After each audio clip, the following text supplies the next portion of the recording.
Hello everyone, welcome to our channel Tech Gene Aisa The Art of Learning Technology। तो आज का हमारा session है some important term and definition of accounting. हम accounting के कुछ टर्म और डेफिनेशन के बारे में सीखेंगे, जानेंगे कि क्या क्या चीज़ें होती हैं जिससे कि हम टेली में यूटिलाइज़ कर सकें। तो हमारा फर्स्ट है ट्रांजैक्शन। ट्रांजैक्शन क्या होता है? ट्रांजैक्शन तो वैसे तो आपको पता होगा कि किसी भी तरीके की लेन देन को हम ट्रांजैक्शन कहते हैं, but in accounting an event और हैपनिंग, जो कोई काम या कोई इवेंट हो that change an organisation financial position, जो चेंजेस लाए आपके ऑर्गेनाइजेशन में, फाइनेंशियल पोजीशन में और अर्निंग में, वो हमारी ट्रांजैक्शन होती है। Business transaction. बिजनेस ट्रांजैक्शन क्या होता है? Money and money is worth, मतलब क्या? पैसों और पैसों के सामान की जब ट्रांजैक्शन होती है एक पर्सन से दूसरे पर्सन में, वो होता है हमारा business transaction. A business transaction is the movement of money and money is worth from one person to another. So हमारा नेक्स्ट वन है एसेट्स। एसेट्स क्या होते हैं? एसेट्स एक ऑर्गेनाइजेशन के लिए आय या फिर पैसों का साधन होता है, जिससे कि अगर मैं सिंपली कहूँ, कंपनी में जहाँ से पैसे आते हैं और कंपनी को बढ़ाने के लिए जो चीज़ आप यूटिलाइज़ करते हो वो आपके एसेट्स होते हैं। जैसे कि अगर मैं कोई लैंड खरीदती हूँ और वहाँ पे मैं अपना बिज़नेस सेटअप करती हूँ, तो वो लैंड जो है वो मेरा एसेट्स होगा। आप कोई भी चीज़ अपने व्यापार या बिज़नेस के लिए ख़रीदते हैं, वो आपकी एसेट्स होती हैं। अगर आप उसे बेच देते हैं तो वो आपकी एसेट्स नहीं, आपका बिज़नेस में आ जाता है। तो जो चीज़ आपके बिज़नेस को बढ़ाता है वो आपके एसेट्स के अंदर काउंट होता है, जिसे आप दोबारा बेचने के लिए ना ख़रीदें, जिसे हम कहते हैं नॉट फॉर रीसेल, वो होते हैं हमारे assets. An organisation control an assets to generate cash flow, आपके इनपुट और आउटफ्लो को देखता है और साथ ही साथ आपके एक्सपेंस को कम करता है और आपके सेल्स को बढ़ाता है in future. Assets can be classified. हमें एसेट्स जो है, वैसे तो मल्टीपल पार्ट्स में भी डिवाइड होता है एसेट्स, बट हमें टैली के हिसाब से जो रिक्वायर्ड है हम उस पे वर्क करेंगे। तो first one is fix assets. Fix assets क्या होते हैं? अगर मैं सिंपली बताऊं तो फिक्स एसेट्स वो एसेट्स होते हैं जो लॉन्ग टाइम तक चले, जो आपके 5 साल से भी ज़्यादा आपके वर्क में आते हैं, वो आपके फिक्स एसेट्स होते हैं। जैसे कि land, building, plant and machinery जो होते हैं वो आपके फिक्स एसेट्स होते हैं। तो क्या चीज़ होगा? Fix assets are those assets which are purchased for the purpose of operating the business and not for resale. Okay. Next one is current assets. Current assets क्या होते हैं? जिसे आप easily convert कर सकते हो कैश में, उसे कहते हैं current assets। जैसे कि कैश, डेटर, बिल रिसीवेबल, ये आपके करंट एसेट्स के अंदर आते हैं।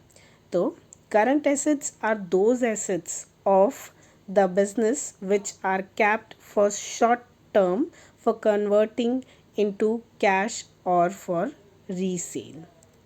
आप, अगर मैं सिंपली एक एग्जांपल लूँ, आपने किसी डेटर को कुछ पैसे उधार दिए हैं और आपने कहा कि मुझे उससे पैसे चाहिए, तो क्या होगा? आप उसको बोलोगे कि आप मुझे पैसे दे दो, तो क्या होगा कि आप वो एक या 2 दिन में आपको पैसे लौटा देगा।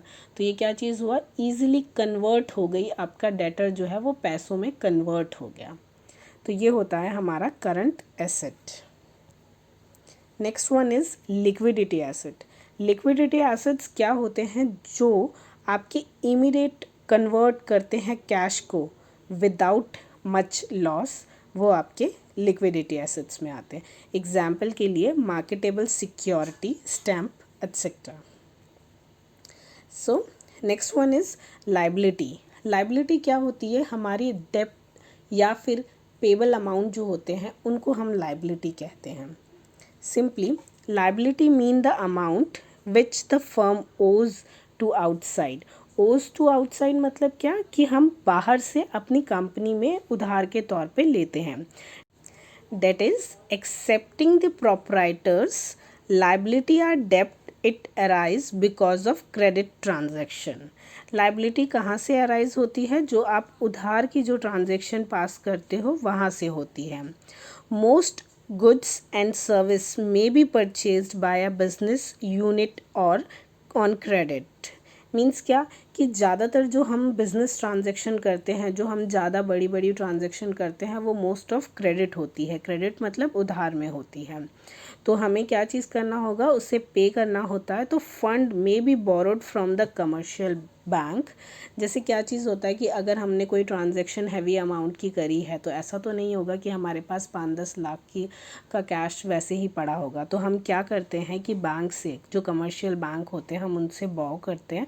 तो क्या होगा कि बैंक से हमने एक तरीके से लोन लिया है तो वो हमारी लायबिलिटी है, हमें पे करना है. तो हमारी जो भी पेबल आइटम होते हैं वो लायबिलिटी के अंदर आते हैं. सो आपकी लायबिलिटी भी can be classified into the following. क्या चीज़ होता है कि लायबिलिटी के जो टाइप हो जाओ या फिर क्लासिफाइड जो होते हैं, 2 टर्म में होते हैं. एक होता है लॉन्ग टर्म, एक होता है short term. Long term liability क्या होती है? जैसे कि हम बैंक से लोन लेते हैं और उनको काफ़ी टाइम तक पे करते हैं, तो वो हमारी होती है लॉन्ग टर्म लायबिलिटी. और शॉर्ट टर्म लायबिलिटी को हम करंट लायबिलिटी कहते हैं. मतलब क्या, जो शॉर्ट पीरियड के लिए हो. जैसे कि लॉन्ग टर्म तो वन ईयर से भी ज़्यादा हो सकती है और करंट लायबिलिटी जो होगी वो आपके 1 ईयर से कम होती है. Long term liability are those liability which are payable after a long term. Example के लिए है long term loan, debenture etcetera. और शॉर्ट टर्म लायबिलिटी या करंट लायबिलिटी क्या होती है? Those liability which are payable in near future. Means example आपका हो जाएगा creditor, bills payable, short term loan, bank overdraft. So आपका नेक्स्ट है कैपिटल. कैपिटल क्या होता है? कैपिटल बिजनेस में अगर अकाउंटिंग टर्म में कहा जाए तो कैपिटल का मतलब ये है कि एक ओनर की जो इन्वेस्टमेंट अमाउंट होती है बिजनेस में, वो होता है capital. The amount which the owner has invested in the business is capital. Next one is drawing. Drawing क्या चीज़ होती है कि एक ओनर अगर अपनी कंपनी में से कुछ अमाउंट या फिर कोई सामान अपने पर्सनल, प्राइवेट या डोमेस्टिक, मीन्स क्या कि वो अपने ऊपर खर्च करता है, तो वो ड्राइंग के अंदर आता है. द अमाउंट ऑफ मनी और quantity of goods that a proprietor take from a business for his her domestic, private और पर्सनल यूज़. आपको पूरे ट्रांजैक्शंस वगैरह में अगर ये कहीं पे ये वर्ड मिल जाता है, domestic, private and personal, it means कि ये ड्राइंग से रिलेटेड है.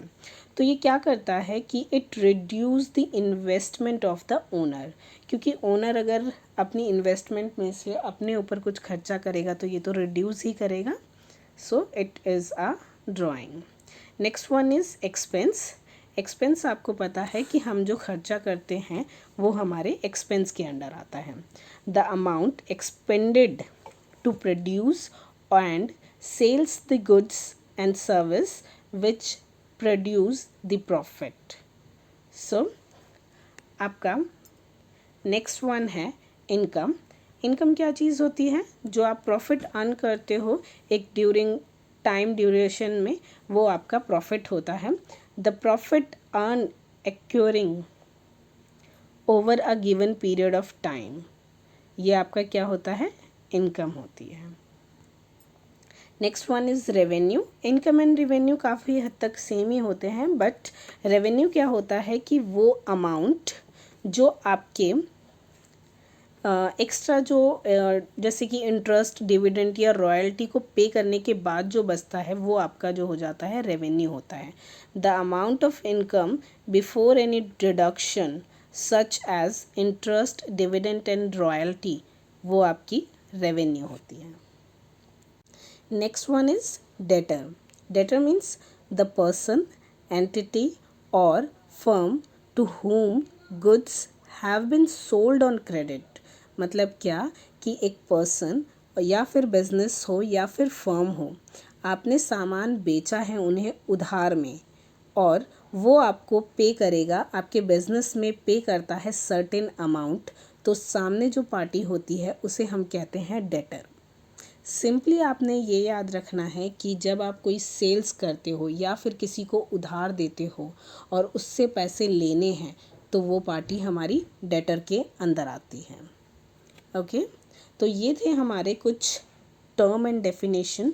हम नेक्स्ट पार्ट में और टर्म्स को जानेंगे और समझेंगे कि हमारे जो अकाउंट्स में यूज़ होते हैं टर्म्स, जो हमें नॉलेज होने चाहिए टैली पे वर्क करने के लिए, हम आगे फर्दर करेंगे और साथ ही साथ में हम जर्नल एंट्रीज़ भी अपना करेंगे। सो थैंक यू, हम मिलते हैं फिर अपने नेक्स्ट वीडियो में।